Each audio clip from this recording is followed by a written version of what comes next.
got our third seminar of the day with Dr. Ione, coming all the way from Texas, my home state too. She did some great research at the University of North Texas on the use of probiotics in aquaculture instead of antibiotics, which is huge, huge. I can't do it justice, but she will tell you a lot more about the process and her exciting research. So without further ado, Dr. Ione. Thank you, Sarah. I got your covers. Okay, can you all hear me? Yes. I have my special fish t-shirt on, or vest, just for you guys. I don't even remember where I bought it. Okay, so probably we've got some issue here with people are wondering what probiotics and antibiotics are and how they are important in aquaculture. And I spent 30 years of my life actually studying fish. I have been out on board ship in the North Atlantic. I've been culturing fish in Texas as well as in the Caribbean. So I'm a real fish woman, if you like. And can you think about this? Dream a dream where you can walk into any store or any fish market and know that the seafood is safe, right? Wouldn't that be great? I mean, that's what we're aiming for here at this show. We have a fantastic array of people who are providing opportunities for this dream to actually come true. I'm a marine biologist and a marine fish biologist, and this to me means safe, healthy oceans as well. Even though about 80% of the fish that you have on your plates is farmed, it's helping save the oceans, and that's also my objective. So, do you know that we have been associated with fish for a very long time? Did you know 42,000 years we've been living with fish? And in fact, this was a cave in East Timor in Australia that contained over 28,000 bones of fish.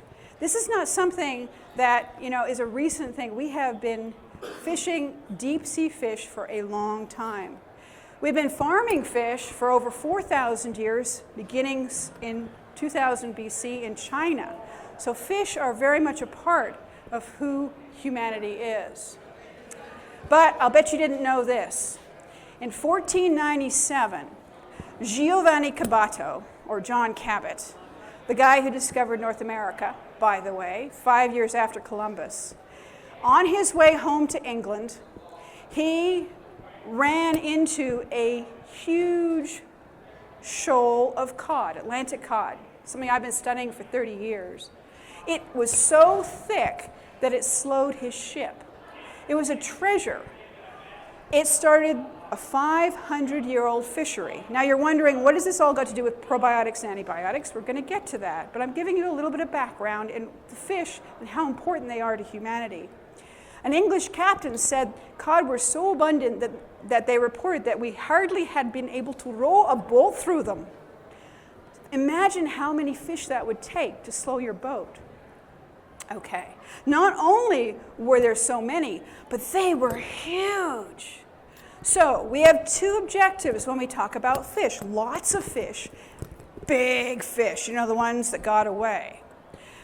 So unfortunately, in the 1950s, freezer ships began to come. So Cabot went home to England and to Europe and said, hey, there's this huge treasure trove of fish.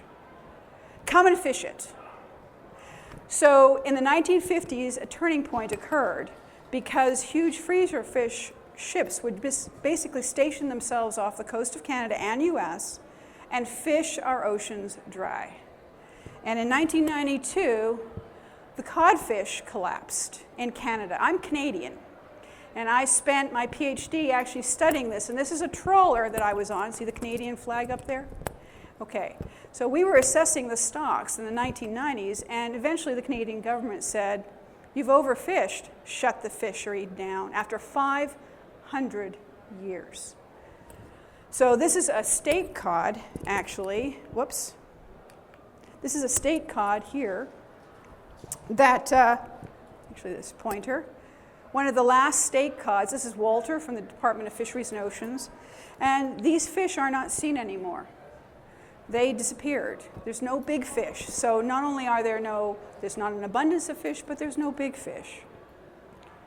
Okay, so this was a huge disaster for Canada. And later on, the United States actually closed their fishery in '94 as well. 20,000 inshore fishermen were put out of jobs. Entire towns closed because of the associated canneries, even the 7-Eleven stores that depended upon the people, the fishermen, to come and process the fish. This is a huge economy, and it went bust in Canada. So there was a need for aquaculture. So we come to how we are here today. A lot of the boosts that we're seeing are from farm fish. So a lot of things that you see are sustainably farmed fish. So after these crises occurred, after the cod fishery collapsed, then aquaculture began to increase. But there was a need for intensification. You have to grow fish, lots of fish, in order to provide the demand that we're seeing. Look at this seafood, wonderful seafood show, right? Tremendous demand. So aquaculture began to produce fish. In fact, more aquatic animal food is traded than beef, pork, and poultry combined. It's an enormous business, as well as a way to provide consumers with fish. In 2012, there was a turning point. So there was more fish produced by farming fish than by catching it offshore. This is my lab. We do a lot of things. This is the website. It's a very busy lab. Lots of fish. We work with a lot of fish, including Atlantic cod. These are my students. I work at the University of North Texas. I run a lab called Marine Conservation and Aquatic Physiology. These are the fish I'm going to talk about today. So we now know the need for aquaculture, right? But problem with aquaculture is it causes stress. So you do a lot of handling, you crowd the fish because you're raising a lot of fish, you want to raise a lot of fish. Those fish, because of the feeding the fish as well as waste, cause a lot of water quality issues, which causes a non-sustainable production. Ever heard of cortisol? I bet you have, right? Cortisol is a hormone that makes you stressed. So cortisol causes, this is science, sorry, a breakdown of things. It reduces growth and repair mechanisms in fish. Growth is one of the things you want in a fish, right? So these fish are really stressed in aquaculture conditions. So what happens? What do you do to combat stress, disease-related issues? You give them antibiotics, right? You give them antibiotics to prevent disease. Now we come to the antibiotics.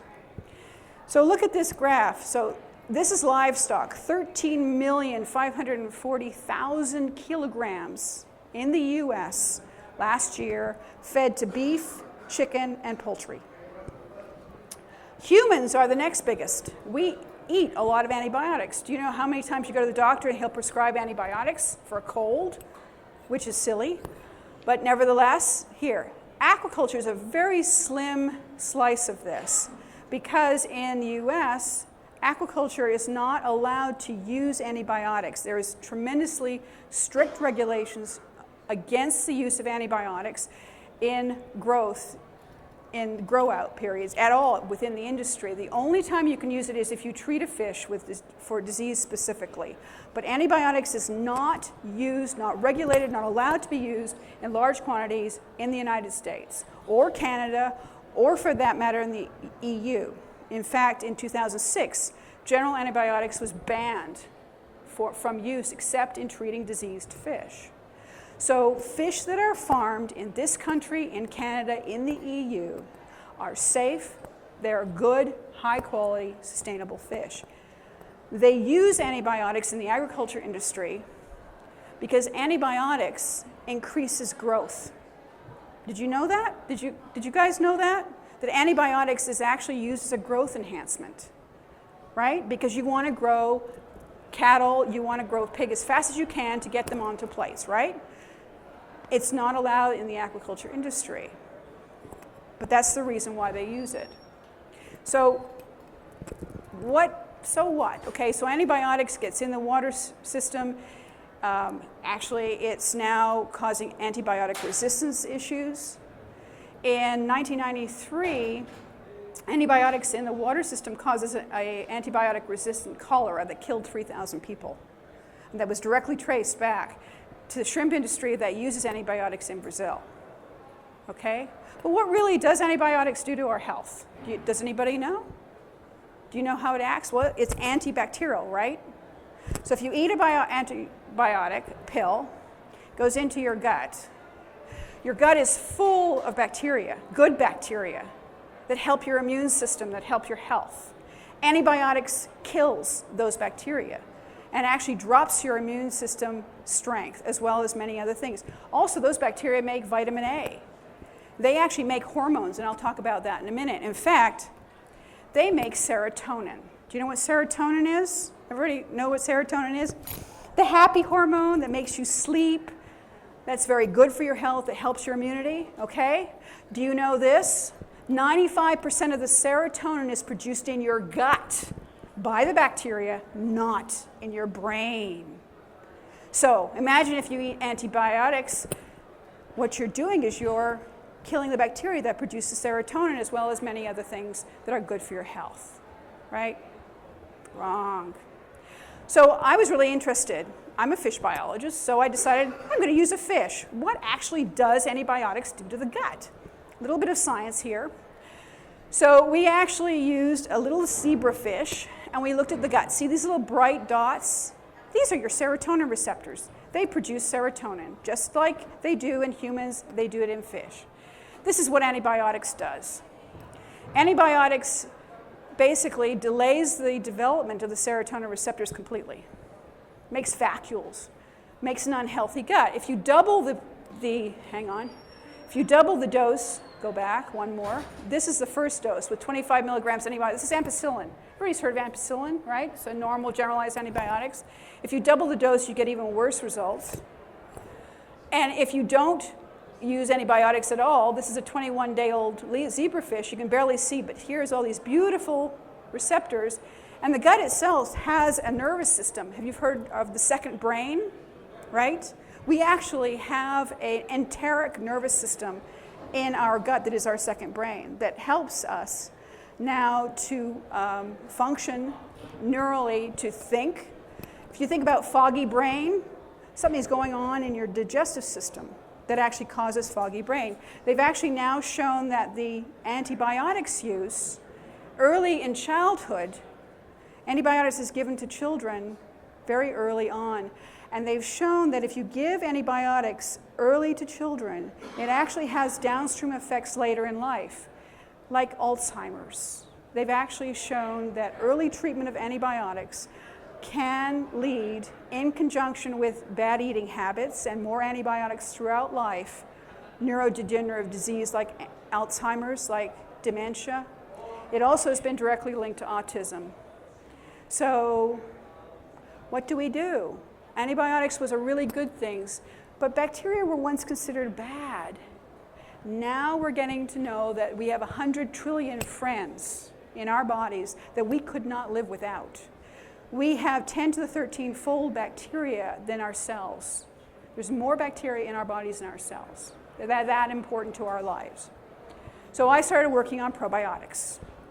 Okay, so antibiotics is bad, probiotics is good. Antibiotics actually helps a lot of things. It helps maintain that mucosal layer in your intestine, which is called the gut-associated lymphatic tissue. It helps all the immune system.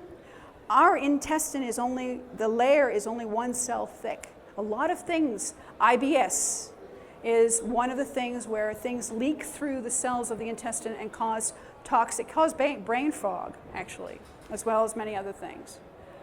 So we started with probiotics. Now, ever heard of prebiotics? Yes? Prebiotics is found in things like garlic, leeks, onions, whole wheat. This is the food for probiotics, which now, unfortunately, is not in our gut, but are found in yogurt, kefir, buttermilk, the normal things that you see. And now the stores are getting, everything has probiotics in them, right? So we wanted to know if probiotics would help grow fish. sustainably. That's what we're getting back, okay? We're getting back to growing fish.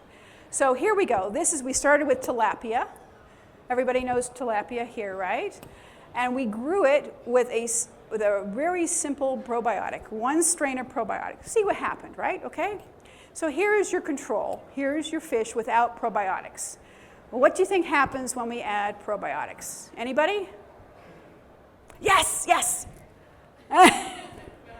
So, no, Stacy knows. I got to see it under the microscope. Okay, so you think it's going to increase or decrease? Increase, right? Otherwise, I wouldn't be standing here waving my hands, right? Right. So, okay, you ready? Oh, 1.17% increase. What? So big deal, right? That was the recommended dose they told us to use. Well, yeah, I don't always listen to people. I do what I want to do. So I doubled the dose.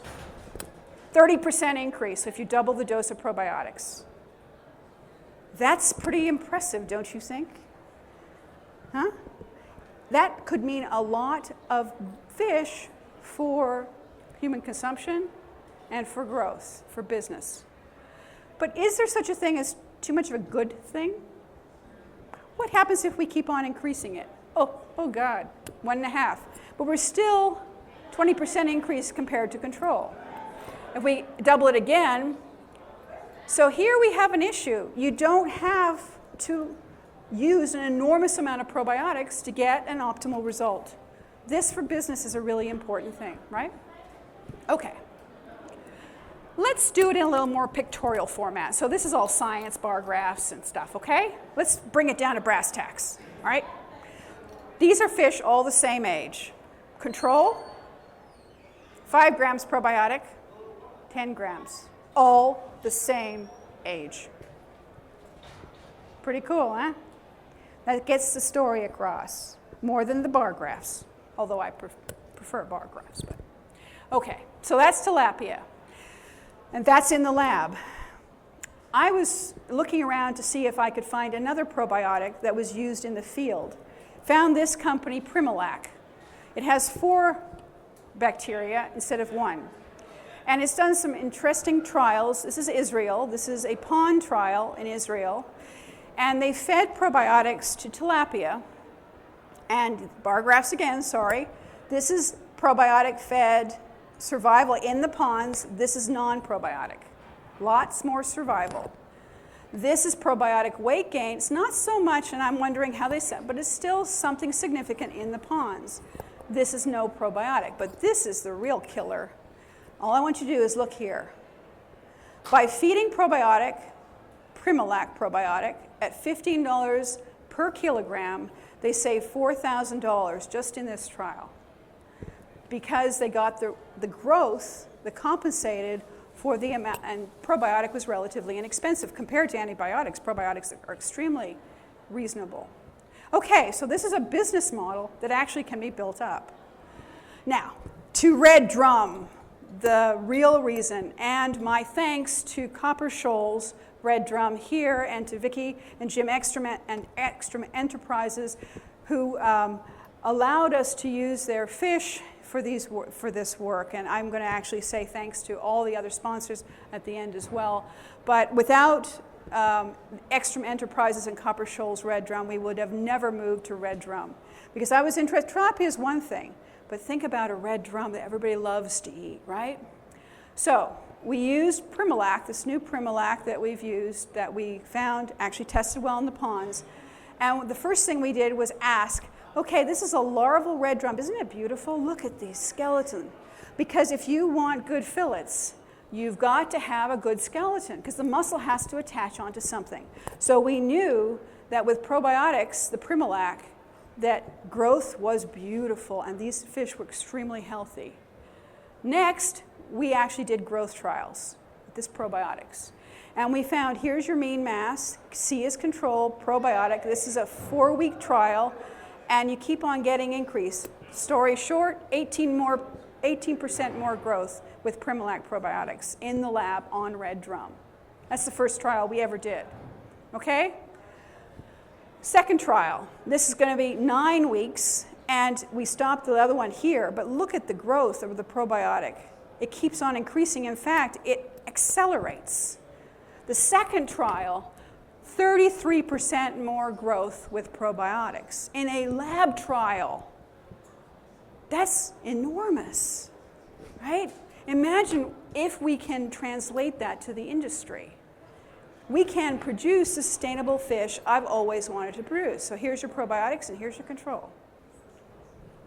Okay, so we have a lot more growth trials planned. We're working with the farmers down in Palacios in Texas, where the farm where Copper Shoals red drum is, and we're really excited about the future. This is the other little piece that chefs in the audience might like to pay attention to.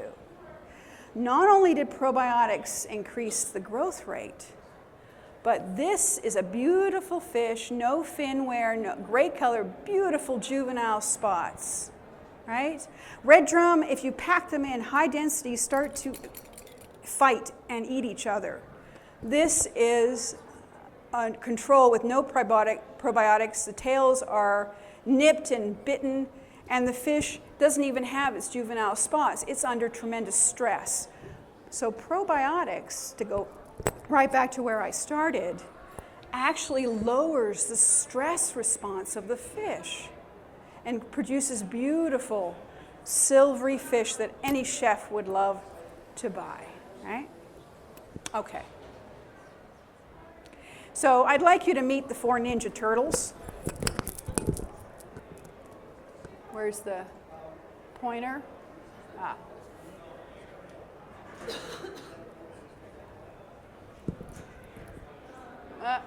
I'm trying to play it. This is a video, actually. Let's try. Yeah. It was playing earlier. Did you have the file of it? No, it was actually playing earlier. Anyway, this is the 4 Ninja Turtles, nevertheless. These are fish that have been in our lab for a year growing with probiotics. They are beautiful examples of very healthy red drum, and we hope to use this example, a fish that we can raise for the next several years. And we actually hope to do feed trials eventually. It was playing beautifully earlier. Anyway, thank you.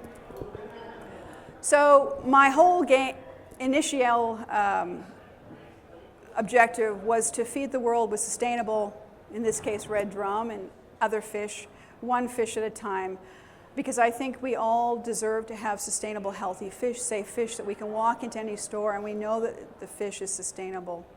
But at the same time, conserve our oceans, which is because I saw what happened in 1994 when the fishery closed and there was economic devastation in Canada, and we actually had it in Massachusetts on Georges Bank as well. So I hope that by using probiotics, we can actually produce abundant, large, sustainable, safe fish for human consumption. I want to thank again my sponsors, Fortune Fish and Gourmet, Stacy Schultz, who invited me here to speak to you and tell you about this wonderful work. Copper Shoals Red Drum, that is run by Ekstrom Enterprises, Jim and Vicki. Vicki's sitting in the audience. We could not have done this work without you. And CPACT, which is a remarkable foundation that stepped up and actually funded this work and allowed me to present this work to you. So, thank you very much.